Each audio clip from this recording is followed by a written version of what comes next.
Marcus Williams adjusted his 6-year-old daughter Zara's jacket as they walked into Tony's diner, their usual Saturday night tradition.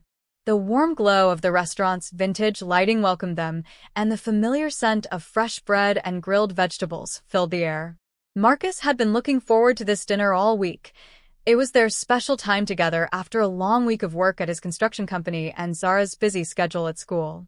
"Can I get the pancakes again, Daddy?" Zara asked, her eyes bright with excitement as she climbed into their favorite booth by the window. Marcus chuckled, knowing full well she'd ask for the same thing she ordered every Saturday. "Of course, Princess. But maybe some fruit too," he suggested, always conscious of making sure she ate well despite their modest budget. As they settled in, Marcus noticed the diner was busier than usual. Families filled most of the booths, and the cheerful chatter of weekend diners created a pleasant backdrop. Tony, the elderly Italian owner, waved from behind the counter where he was expertly flipping burgers. This place had become their sanctuary after Marcus's wife Sarah had passed away 2 years ago, a place where Zara could be a carefree child and where Marcus could momentarily forget the weight of raising her alone. The waitress, Jenny, approached with her usual warm smile. "The usual for my favorite customers?" she asked, already knowing the answer. Marcus nodded, grateful for these small consistencies in their lives. As Jenny walked away to place their order, Marcus helped Zara with her coloring book, watching as she carefully stayed within the lines of a picture of a rainbow. These quiet moments reminded him why he worked so hard. Everything he did was for her bright future. "Daddy, look. I made the rainbow just like the one we saw after the storm last week," Zara said proudly, holding up her masterpiece. Marcus felt his heart swell with pride and love. Despite the challenges they faced as a single-parent household, moments like these made everything worthwhile. Little did he know that this peaceful Saturday evening was about to become something much more significant, a night that would test his values and change their lives in ways he never could have imagined. As Marcus helped Zara choose her next coloring page, he became aware of raised voices from a table across the restaurant. 2 men in expensive suits were loudly berating a young woman sitting alone at a corner table. The woman, who appeared to be in her late 20s with natural hair pulled back in a simple ponytail, was clearly uncomfortable, her shoulders hunched as she stared down at her untouched meal. "I told you we don't want her kind serving our table," one of the men said loudly enough for several nearby diners to hear. "This is a respectable establishment, and we shouldn't have to look at you while we eat." The woman, whose name tag read Diana, was clearly a server, but she wasn't even working their section. She had simply been trying to enjoy her meal during her break when the harassment began. Marcus felt his jaw tighten as he watched the scene unfold. The other patrons seemed to be pretending not to notice, their conversations becoming quieter as they avoided eye contact with the situation. Diana kept her head down, her hands trembling slightly as she reached for her water glass. The second man joined in, his voice dripping with contempt. "Yeah, maybe you should go eat in the kitchen where you belong." "Daddy, why are those men being mean to that nice lady?" Zara whispered, having noticed the commotion despite Marcus's attempt to shield her from it. Her innocent question cut through him like a knife. How could he explain such ugliness to his daughter? How could he teach her about the cruelty that still existed in the world while protecting her childhood innocence? Marcus glanced around the restaurant, hoping someone else would intervene, but everyone seemed frozen in place. Tony was in the back kitchen, unaware of what was happening in his dining room. Jenny was busy with other tables, and the few other staff members were either out of earshot or choosing to ignore the situation. Diana sat there alone, clearly hoping the men would lose interest and leave her in peace. But Marcus could see from their body language that they were just getting started, emboldened by the lack of response from other diners. His protective instincts, honed by years of being Zara's sole guardian, began to kick in. Marcus felt the familiar weight of responsibility settle on his shoulders, the same feeling he'd experienced countless times since becoming a single father. But this time, it wasn't just about protecting Zara, it was about showing her what kind of person she should strive to be. He remembered Sarah's words from years ago. "Marcus, we can't control what the world throws at us, but we can control how we respond to it." "Daddy." Zara's voice brought him back, to the present moment. She was looking at him with those wide, trusting eyes that always reminded him of her mother. Are we going to help her? The simple question from his 6-year-old daughter crystallized everything for him. This wasn't just about intervening in an uncomfortable situation. This was about teaching Zara that standing up for others, especially those who couldn't stand up for themselves, was the right thing to do. Marcus took a deep breath and squeezed Zara's hand gently. Yes, princess. We're going to help her. But I need you to stay here and color your picture while Daddy talks to those men, okay? Zara nodded solemnly, seeming to understand the gravity of the moment despite her young age. She picked up her crayons with newfound determination, as if she were preparing for an important mission too. Standing up from the booth, Marcus straightened his shoulders and walked deliberately toward the corner table. His heart was pounding, but his resolve was firm. He'd been raised by a grandmother who taught him that a real man protected those who needed protecting, regardless of the cost. As he approached, he could see Diana's relief mixed with apprehension, grateful that someone was finally stepping in, but worried about what might happen next. The two men noticed his approach and turned their attention to him, their expressions shifting from cruel amusement to irritation. This is a private conversation, the first man said dismissively. Marcus stopped beside Diana's table, placing himself between her and her tormentors. Actually, he said in a calm but firm voice, it seems like this young lady is just trying to eat her dinner in peace. Maybe you gentlemen could do the same at your own table. The restaurant seemed to hold its breath, waiting to see what would happen next. The first man, a heavy-set individual with graying temples and an expensive watch, stood up abruptly, clearly not accustomed to being challenged. Who do you think you are, buddy? This doesn't concern you, he said, his voice taking on a more aggressive tone. His companion, younger but equally well-dressed, remained seated but leaned back with a smirk, apparently enjoying the confrontation that was brewing. Marcus remained calm, his construction work having taught him that the loudest person in the room was often the most insecure. I'm someone who believes everyone deserves to eat their meal without being harassed, he replied evenly. This is a family restaurant, and there are children present. He glanced meaningfully toward Zara, who was watching from their booth with wide eyes, her crayons forgotten in her hands. Diana looked up at Marcus for the first time, her eyes filled with gratitude and something else, surprise, perhaps, that a stranger would put himself at risk for her. Thank you, she whispered quietly. But you don't have to. Marcus held up a gentle hand to stop her. Yes, I do have to, he said, never taking his eyes off the two men. Because if I don't teach my daughter to stand up for what's right, who will? The second man finally stood as well, and Marcus realized they were both slightly larger than him. But size had never been what mattered most in his experience. It was about conviction and doing what was right. Look, we paid good money to eat here, and we shouldn't have to put up with, the man began, but Marcus cut him off. Put up with what? A hardworking woman trying to enjoy her break? A fellow human being just existing in the same space as you? The tension in the restaurant was palpable now. Other diners had stopped pretending not to notice, and Marcus could feel their eyes on the confrontation. Some looked concerned, others seemed annoyed by the disruption, but he noticed a few nodding in approval. More importantly, he could sense Zara watching everything, learning from his actions what it meant to be brave, what it meant to protect others, and what it meant to stand up for your principles even when it was uncomfortable or potentially dangerous. Just as the situation seemed to be escalating beyond peaceful resolution, an elderly gentleman from a nearby table slowly stood up and walked over to join Marcus. The young man is right, the older gentleman said, his voice carrying the authority of someone who had lived through many decades. This kind of behavior has no place here, or anywhere else. His presence seemed to embolden others, and gradually, more diners began to stand in solidarity. A middle-aged woman with her teenage daughter approached the group. We saw what was happening, she said firmly. This is completely unacceptable. Her teenage daughter nodded, adding, My mom taught me that staying silent when you see injustice makes you part of the problem. Even a young couple with a toddler moved closer, the father saying, We don't want our child growing up thinking this kind of treatment is normal. Diana looked around in amazement as the small crowd of supporters grew. She had clearly expected to endure the harassment alone, as she probably had many times before. The support from strangers seemed to strengthen her resolve, and she sat up straighter in her chair. "I've been working here for 3 years," she said, her voice growing stronger. "I've never bothered anyone, and I certainly don't deserve this treatment."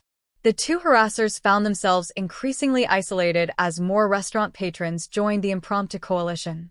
Their confident, aggressive stance began to waver as they realized they were outnumbered not by size or strength, but by simple human decency. The first man looked around nervously, perhaps beginning to understand that their behavior had crossed a line that the community wouldn't tolerate. Marcus felt a surge of hope and pride, not just in his own actions, but in witnessing how quickly people could come together when someone took the first step. He glanced back at Zara, who was now standing on her seat to get a better view, her face filled with excitement and pride. This was exactly the lesson he wanted her to learn, that good people exist everywhere, and when one person shows courage, it often inspires others to find their own bravery. The power of community solidarity was transforming what could have been an ugly confrontation into something much more meaningful. Tony finally emerged from the kitchen, having been alerted by one of his staff members about the commotion in the dining room. The elderly restaurateur took one look at the situation and immediately understood what was happening. His weathered face, marked by decades of serving all kinds of customers, hardened with resolve. "What's going on here?" he demanded, though his tone suggested he already knew the answer. The first harasser, perhaps sensing an opportunity to regain control of the narrative, spoke up quickly. "We're paying customers, and we have the right to eat without being uncomfortable," he said, though his voice lacked the confidence it had held earlier. Tony's response was swift and decisive. "You have the right to eat your meal and leave.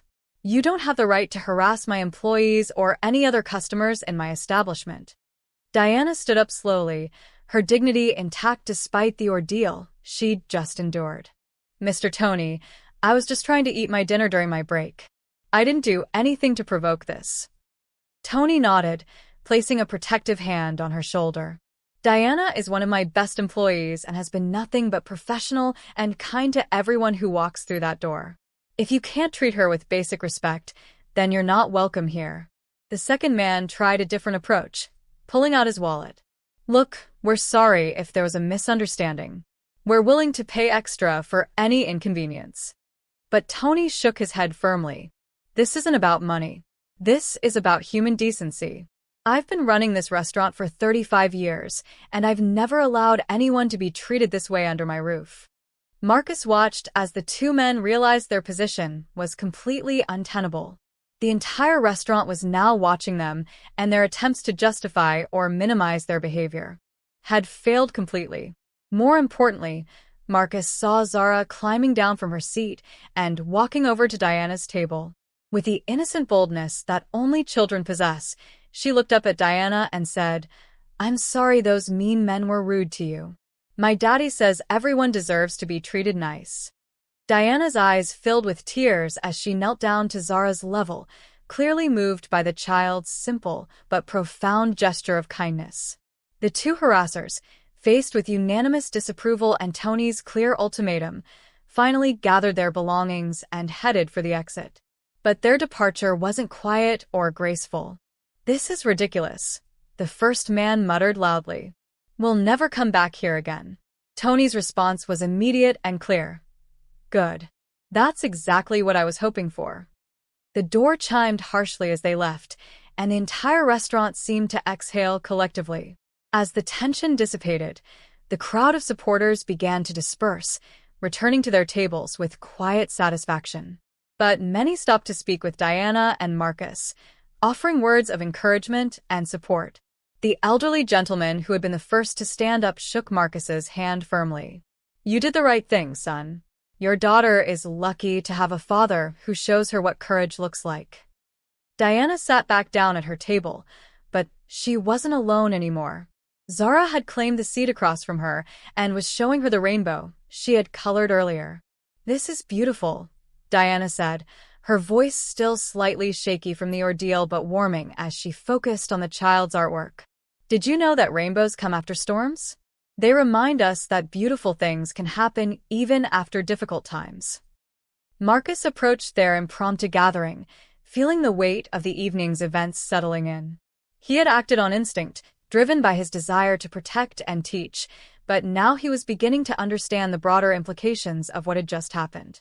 "I'm Marcus," he said, extending his hand to Diana. "And this chatterbox is my daughter Zara." Diana shook his hand warmly. "I'm Diana Richardson. Thank you for what you did back there." She paused, seeming to struggle with her emotions. "I've dealt with that kind of treatment before, but I've never had anyone stand up for me like that, especially not a complete stranger." Marcus sat down beside Zara, pulling her onto his lap. "We're not strangers anymore," he said simply. "And besides, my daughter asked if we could help you. How could I say no to that?" The three of them sat together, an unlikely family formed by circumstance and kindness, each processing the evening's events in their own way. Marcus woke up Sunday morning to find Zara already dressed and sitting at their small kitchen table, carefully working on another coloring book page. "Morning, princess," he said, ruffling her curls as he moved to start coffee. "You're up early for a Sunday." Zara looked up with serious eyes that reminded him so much of her mother. "Daddy, do you think Miss Diana is okay today? Those men were really mean to her." The question touched Marcus's heart. Even at 6 years old, Zara understood that kindness didn't end when the immediate crisis was over. "I think she's probably feeling much better, knowing that there are good people who care about her," he replied, though privately he wondered the same thing. He hoped Diana had been able to sleep peacefully and that the support she'd received had helped heal some of the wounds from that ugly encounter. Around noon, as Marcus was helping Zara organize her toys, there was a knock at their apartment door. Marcus looked through the peephole and was surprised to see Diana standing in the hallway, holding what appeared to be a covered dish. He opened the door, and she smiled nervously. "I hope you don't mind me stopping by. I asked Tony for your address. I wanted to thank you properly for last night." "Miss Diana." Zara squealed with excitement, running to give her a hug that Diana readily accepted. "You didn't have to come all the way over here," Marcus said, though he was genuinely pleased to see her. "I made too much food last night and thought maybe you and Zara might enjoy some homemade lasagna," Diana explained, holding up the dish. "It's my grandmother's recipe, comfort food for the soul." As they sat around Marcus's small dining table sharing the delicious meal, Diana opened up about her life. She had moved to the city 2 years ago to pursue her dream of opening her own catering business, working at Tony's to save money and gain experience. "Last night was particularly hard because I've been dealing with similar incidents more frequently lately," she admitted. "But what you and Zara did, and the way the whole restaurant came together, it gave me hope that there are still good people in the world." Marcus found himself drawn to her resilience and determination, while Zara peppered her with questions about cooking and her dreams. Over the following weeks, what had started as a moment of crisis began to blossom into something beautiful. Diana began joining Marcus and Zara for their Saturday dinners at Tony's, and their conversations revealed deep connections and shared values. Diana's warmth and nurturing nature complemented Marcus's protective instincts, while Zara thrived under the attention of another caring adult in her life. Marcus learned that Diana had lost her own parents in a car accident during her first year of college, which explained her fierce independence and determination to succeed on her own terms. Like him, she understood the weight of navigating life without the safety net of family support. Their shared experiences of loss and resilience created a bond that went beyond the circumstances of their first meeting. Diana proved to be not just kind, but incredibly talented. She started bringing homemade treats for Zara and occasionally prepared meals for Marcus after his long days at construction sites. "You work so hard taking care of everyone else," she would say. "Let someone take care of you for a change." Her presence brought a lightness to their routine that Marcus hadn't realized was missing. One evening, as Diana helped Zara with her homework while Marcus finished some paperwork, he found himself watching them together with a sense of completeness he hadn't felt since Sarah's passing. Zara was explaining her math problems with animated gestures while Diana listened patiently, offering gentle guidance. "Miss Diana, do you think you could teach me to cook like you?" Zara asked. "I want to make something special for Daddy." Diana's eyes met Marcus's across the room, and something unspoken passed between them. "I think that's a wonderful idea," Diana replied. "Cooking is about more than just food. It's about showing people you love them." Marcus felt his heart skip, recognizing the deeper meaning in her words. What had begun as a simple act of standing up for someone in need was evolving into something that could change all their lives forever. For the first time since losing his wife, Marcus began to imagine a future that included not just survival, but genuine happiness and love. 6 months after that pivotal night at Tony's diner, Marcus stood in the kitchen of Diana's new catering business, Rainbow's End Catering, watching his two favorite people work together to prepare food for a local charity event. The name had been Zara's idea, inspired by the rainbow she had colored that first night and Diana's words about beautiful things coming after storms. Diana's dream had become reality with surprising speed. The community support that had rallied around her that night at the restaurant had translated into real business opportunities. Word of her talent and story had spread, and she now had more clients than she could handle. Marcus had used his construction skills to help renovate the small commercial kitchen space, and watching her business thrive filled him with pride and joy. "Daddy, look. I can flip pancakes just like Miss Diana taught me," Zara called out, carefully maneuvering the spatula under Diana's watchful eye. The little girl had become Diana's eager apprentice, learning not just cooking skills but confidence and the joy of creating something beautiful for others to enjoy. Marcus marveled at how naturally they had become a family, not replacing what was lost, but creating something new and precious.